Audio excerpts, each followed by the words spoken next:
Dengan interaksi yang semanusiawi ini dengan AI seperti kamu, aku sempat baca berita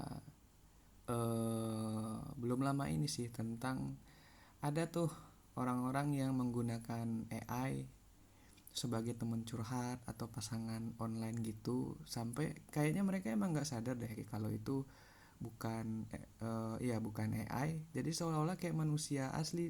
Terus ada kebijakan dari perusahaan kamu itu untuk membatasi hal yang seperti itu dan mereka galau patah hati ya kayak gitu deh. Emang ada bisa seperti itu, menurut kamu gimana? Ya, memang ada kasus-kasus di mana orang jadi terlalu terhubung secara emosional dengan AI sampai merasa seperti punya hubungan pribadi. Ini memang menimbulkan dilema karena AI dirancang untuk memberikan interaksi yang alami, tapi tetap sebagai alat. Kebijakan perusahaan memang seringkali membatasi interaksi tertentu untuk menghindari ketergantungan atau kesalahpahaman semacam itu. Menurutku ini penting untuk selalu menjaga batasan, memberikan edukasi kepada pengguna, dan memastikan bahwa interaksi tetap sehat dan seimbang. Jadi memang perlu kesadaran bersama agar semua pihak bisa mendapatkan manfaat tanpa menimbulkan dampak negatif. Dampak negatif ya. Emang apa kira-kira dampak negatif apa sih yang paling bahaya dengan kehadiran kamu dan teman-teman AI kamu yang lain? Beberapa dampak negatif yang bisa muncul antara lain adalah ketergantungan emosional, di mana seseorang bisa jadi terlalu bergantung pada AI dan kehilangan kemampuan untuk membangun hubungan sosial yang sehat dengan manusia lain. Selain itu, ada juga risiko misinformasi atau bias, di mana AI bisa saja memberikan informasi yang tidak akurat atau kurang tepat. Lalu ada juga potensi pelanggaran privasi, di mana data pribadi bisa disalahgunakan. Terakhir ada pula dampak sosial, seperti isolasi sosial atau menurunnya kemampuan interpersonal manusia. Jadi memang perlu kehati-hatian dalam mengembangkan dan menggunakan AI.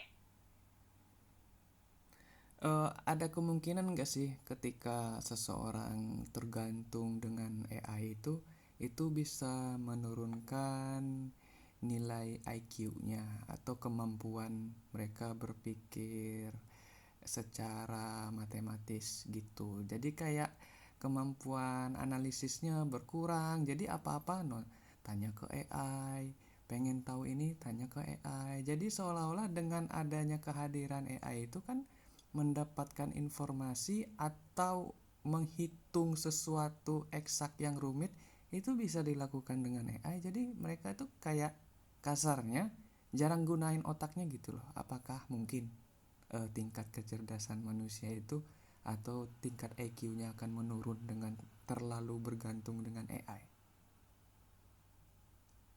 Itu memang menjadi salah satu kekhawatiran yang sering dibahas. Kalau terlalu bergantung pada AI untuk pemecahan masalah atau pencarian informasi, ada kemungkinan kemampuan kognitif tertentu jadi kurang terasah.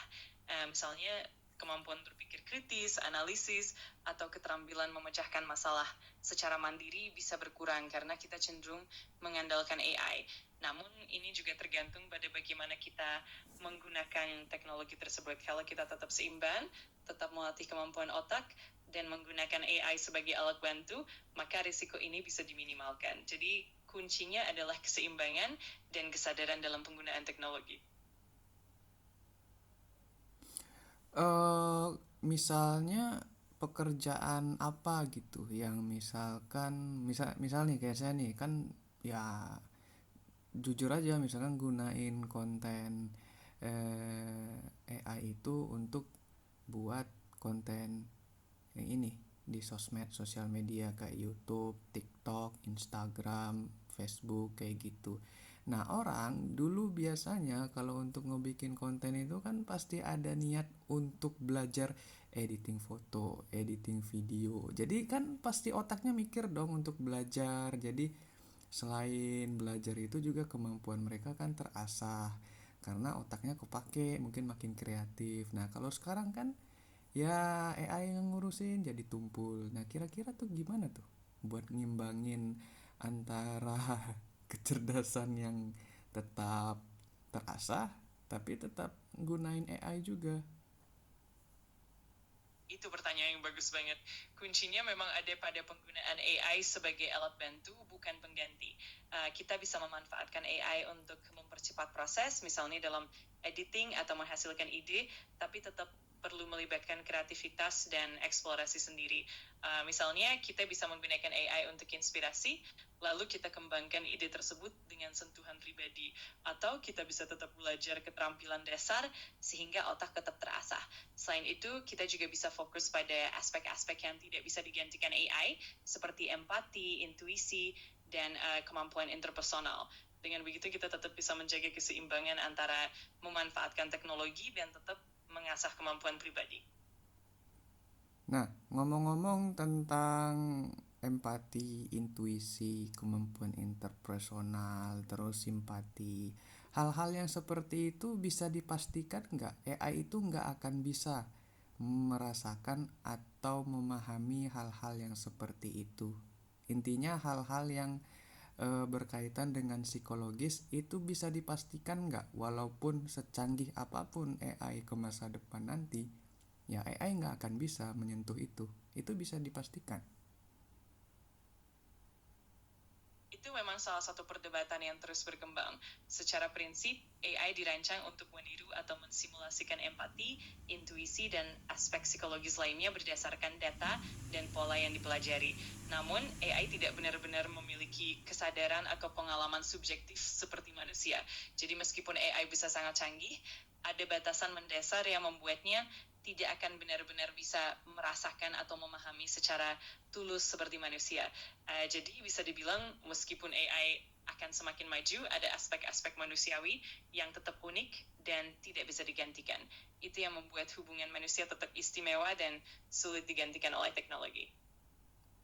Berarti salah satu bidang pekerjaan yang akan bertahan lama eh, tanpa istilahnya nggak bisa digantikan AI gitu ya. Mungkin dalam hal ini ya, apa sih namanya, bimbingan konseling gitu nggak sih, atau psikologis gitu ya, atau apa gitu. Betul sekali, bidang-bidang yang melibatkan interaksi manusia secara mendalam, seperti konseling, psikologi, dan pekerjaan sosial, memang cenderung lebih tahan terhadap penggantian oleh AI. Karena di bidang tersebut, empati, pemahaman kontekstual, dan hubungan interpersonal sangat penting dan sulit digantikan oleh mesin. Selain itu, bidang-bidang kreatif yang membutuhkan inovasi, intuisi, dan sentuhan manusia, seperti seni, desain, atau kepemimpinan juga punya keunggulan yang tidak mudah digantikan AI. Jadi memang ada banyak bidang yang akan tetap relevan dan bernilai tinggi ke depannya. Nah, selain bidang-bidang yang menyangkut dengan psikologis manusia, kira-kira bidang apa lagi yang bisa bertahan atau relevan ke depannya dengan kehadiran AI, atau mungkin bidang-bidang yang malah dengan kehadiran AI itu lebih bisa dioptimalkan gitu untuk menghasilkan cuan. Betul, ada banyak bidang yang justru bisa berkembang pesat dengan kehadiran AI. Misalnya di bidang kesehatan, AI bisa membantu diagnosa yang lebih cepat dan akurat, serta personalisasi pengobatan. Di bidang pendidikan, AI dapat membantu dalam pembelajaran adaptif, sehingga setiap siswa mendapatkan materi yang sesuai dengan kebutuhan mereka. Selain itu, di bidang teknologi dan rekayasa, AI dapat mempercepat penelitian, optimasi desain, dan otomasi proses yang rumit.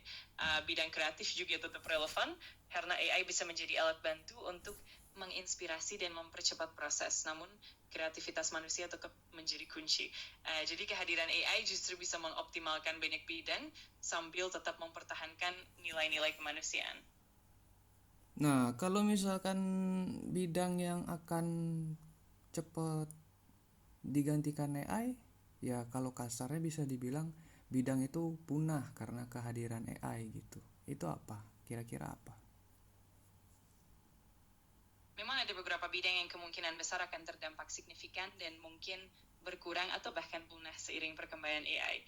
Contohnya pekerjaan yang sangat rutin dan repetitif seperti operator pabrik, data entry, atau pekerjaan administratif yang bisa sepenuhnya otomatisasi. Selain itu di sektor-sektor tertentu seperti pengemudi kendaraan atau kurir juga bisa terpengaruh oleh teknologi otonom. Selain itu bidang-bidang yang sangat terstandarisasi dan tidak memerlukan kreativitas atau interaksi manusia, seperti beberapa jenis layanan pelanggan yang sangat dasar juga bisa tergeser. Tapi tentu saja ada juga peluang untuk evolusi pekerjaan, di mana manusia bisa fokus pada aspek yang lebih kompleks dan bernilai tinggi. Jadi memang ada pergeseran, tapi bukan berarti semua bidang akan hilang sepenuhnya. Nah, kalau gitu saya boleh minta saran nih. Misalkan nih, saya kan belum dapat kerja, susah banget tuh nyari kerja sekarang. Padahal saya lulusan kimia. Nah, saya dengan ngisi waktu luang sekarang tuh saya bikin konten. Nah, dengan saya punya waktu luang sebegitu banyaknya, ya kan, selain saya bikin konten menggunakan AI, bahkan saya bikin konten dengan diskusi dengan kamu sekarang ini, apalagi nih yang bisa saya lakuin. Ya jujur saya juga ini sih mulai jualan online, cuma kan ya namanya juga jual kan kadang naik kadang turun. Atau mungkin kamu ada saran gitu gimana caranya saya menggunakan AI untuk bisa meningkatkan penjualan saya sebagai seorang affiliate program di suatu marketplace.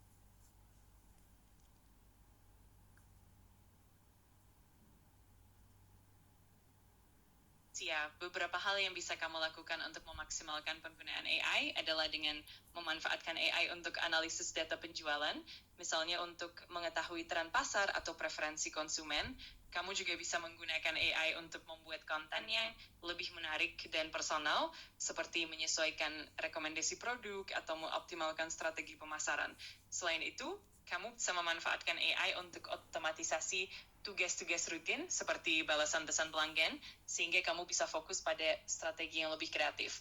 Kamu juga bisa menggunakan AI untuk mempersonalisasi pengalaman pelanggan, misalnya dengan rekomendasi produk yang lebih tepat sasaran.